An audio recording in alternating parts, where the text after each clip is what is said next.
Hello student, welcome to your social science class. In previous class we discussed about the exogenic force and work of river. In this video we discuss the work of sea. So let's start the work of sea. जैसे हमने river of work में पढ़ा था कि उसमें 2 parts में मतलब वो काम करती है, इरोजनल फॉर्म में और डिपोजिशनल फॉर्म में। तो उसी तरह जो हमारा वर्क ऑफ सी है वो भी 2 पार्ट्स में काम करता है, इरोजनल फॉर्म में और डिपोजिशनल फॉर्म में। तो सबसे पहले हम जिसका इरोजनल फॉर्म्स हैं वो पढ़ेंगे, ठीक है। सबसे पहले सी और oceans wave and current are the most powerful agent of coastal erosions. कि जो सी और जो ओशियंस वेव्स हैं वो क्या है, मोस्ट पावरफुल एजेंट्स हैं कोस्टल इरोजन्स के। मतलब जो कोस्टल के अंदर जो इरोजन्स होता है, जो तट के ऊपर जो भी मतलब अपर्दन होता है, the erosional and depositional work of the sea waves give birth of a variety of coastal landscape. और जो वेव्स का जो वर्क ऑफ सी है, जो वेव्स हैं उसका जो इरोजनल और जो डिपोजिशनल जो वर्क होता है उससे काफी कोस्टल लैंडस्केप मतलब वैरायटी ऑफ कोस्टल लैंडस्केप है वो फॉर्मेट होते हैं। तो फर्स्ट हम इरोजनल लैंड्स फॉर्म में पढ़ेंगे सी केव्स। सी केव्स कैसे बनते हैं? These are formed due to the gradual erosions of weak and strongly joined rocks by the sea। कि जब जो समंदर के अंदर, सी के अंदर जो रॉक्स होती हैं, जब रॉक्स पे जो वेव्स, सी की जो वेव्स मतलब लगातार उनसे टकराती तो क्या होता है कि उनके अंदर एक होल हो जाता है, मतलब छेद सा हो जाता है, और उसको हम क्या बोलते हैं, सी केव्स। और जब मतलब टाइम जैसे जैसे टाइम स्पेंड होता है वो हॉल मतलब बड़ा होके एक केव के रूप में, मतलब गुफा के रूप में हमें वो दिखाई सा देता है, जैसा कि आप पिक्चर में देखें। तो वो हमारा क्या कहलाएगा, सी केव्स, ठीक है। हो गया सी केव्स। जैसे जैसे पिक्चर में आप देख रहे हो कि जैसे होल होता है, फिर जैसे जैसे उसमें वेव्स है वो कंटिन्यूसली जब उसके ऊपर मतलब टच करती हैं उसको, तो फिर बाद में क्या हो जाता है, डेवलप हो जाता है, and time they become caves like structure that are called sea caves. अब नेक्स्ट है हमारा sea arc.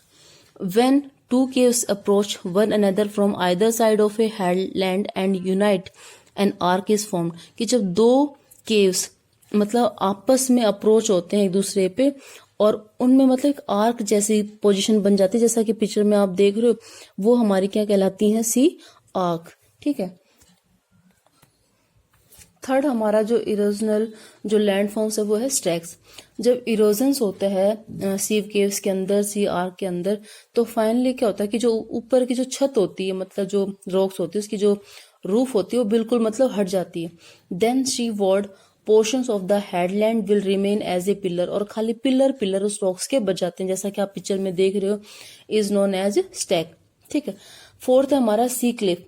The steep rocky coast rising vertically above sea water is known as sea cliff. कि जब जो रॉक्स होती हैं जो समंदर के अंदर, तो वो वर्टिकल मतलब एक तो देखो हॉरिजॉन्टल होता है इस तरह और वर्टिकल होता है इस तरह। जब इस तरह मतलब वो पानी में हमें दिखाई देती है वो हमारी क्या कहलाती है, सी क्लिफ्स, जैसा कि आप पिक्चर में शो कर रहे हो, ठीक है। ये हमारे इरोजनल लैंड फॉर्म थे, सी केव्स, सी आर्क, स्टैक, सी क्लिफ। अब है हमारी depositional land forms. Depositional land forms के अंदर जो वर्क ऑफ सी है वो क्या है, बीचेस, जैसे बीचेस बनाती हैं। These sea waves deposit sediment along the shore that form beaches. कि जो सी वेव्स हैं वो मतलब अपने साथ डिपोजिट्स सेडिमेंट्स भी लेके आते हैं, जिनको डिपोजिट करते हैं अपने किनारे पे, जो क्या कहलाती हैं, बीचेस। मेरीना जो बीचेस है तमिलनाडु में is the famous beach of India, ठीक है। नेक्स्ट है हमारा bars and berries. The embankments of sand formed by the sediments through sea waves parallel to the coastline is known as bar। कि जो हमारे जो सेडिमेंट्स हैं वो जो वेव्स के साथ मतलब जो कोस्ट लाइन पे मतलब तट के ऊपर आते हैं, जमा हो जाते हैं वहां पे, तो वो हमारे क्या कहलाते हैं, बार। और वाइल द लार्ज बार, और जब यही बार जब बड़े हो जाते हैं तो उनको हम क्या बोलते हैं, बैरियर्स, ठीक है। ठीक है, ओके स्टूडेंट। नेक्स्ट हमारा एजेंट है वर्क ऑफ ग्लेशियर, ठीक है। हमने वर्क ऑफ रिवर पढ़ लिया, वर्क ऑफ वाटर पढ़ लिया या सी पढ़ लिया। अब है हमारा वर्क ऑफ ग्लेशियर, ठीक है। जो ग्लेशियर्स है क्या है, हमारी river of ice is known as glacier. These ice mass moving down a slope under the impact of gravity is called a glaciers. और जब ये आइस के जो पीस होते हैं जब मतलब स्लोप में मतलब नीचे आते हैं, मूव करते हैं, impact of gravity is called as a glacier, ठीक है। इसके भी 2 वर्क होते हैं, डिपोजिशनल और इरोजन। तो इरोजनल जो लैंडफॉर्म होते हैं इसमें क्या बनाते हैं, ये यू शेप वैली बनाते हैं, ठीक है। The glaciers on their downward journey, जब ग्लेशियर जब नीचे आते हैं अपनी जर्नी के दौरान, carve out deep wide strip side and flat floored valley which is also known as U shape. तो जब वो नीचे आते हैं तो जो वो पिक्चर मतलब माउंटेन्स वगैरह को कट करके जो उनकी जो शेप बनती है वो कैसे बनती है, यू शेप की बनती है। रिवर्स की हमेशा वी शेप बनती है और ग्लेशियर की यू शेप बनती है, ठीक है। Is called U shape valley, ये इसका इरोजनल लैंडफॉर्म्स है। अब इसकी जो जैसा कि आप पिक्चर में देख रहे हो जो डिपोजिशनल लैंडफॉर्म है इसमें क्या बनते हैं, मोरियंस। ये क्या होते हैं कि the material carried by the glaciers such as rocks, कि जो मटेरियल्स मतलब ग्लेशियर रिवर ऑफ आइस अपने साथ कैरी करके लेके आते हैं, जैसे वो स्मॉल हो, बिग हो, सैंड हो, सिल्ट हो, वो क्या करते हैं, डिपॉजिट करते हैं। These deposits from glacial moraines, these are right like depositional features of, और ये उनके क्या कहलाते हैं, डिपोजिशनल फीचर्स। और they can be drug when the glacier melt, और ये हमें कब मिलते हैं, जब ग्लेशियर मतलब मेल्ट पिघलती है तब वो हमें दिखाई देते हैं, ठीक है। अब है हमारा next work of wind. Next हमारा एजेंट है work of wind. Work of wind में देखो, wind is also an important geomorphic agents of erosion, ये भी इरोजन और डिपोजिशन दोनों करती हैं, but it is not an effective as river and sea waves, लेकिन ये इतनी इफेक्टिव नहीं है जितनी की सी और हमारी जो रिवर्स हैं, ठीक है। इसके भी इरोजनल लैंडफॉर्म्स होते हैं और डिपोजिशनल होते हैं। इरोजनल लैंडफॉर्म के अंदर इसमें मशरूम रॉक्स बनती हैं।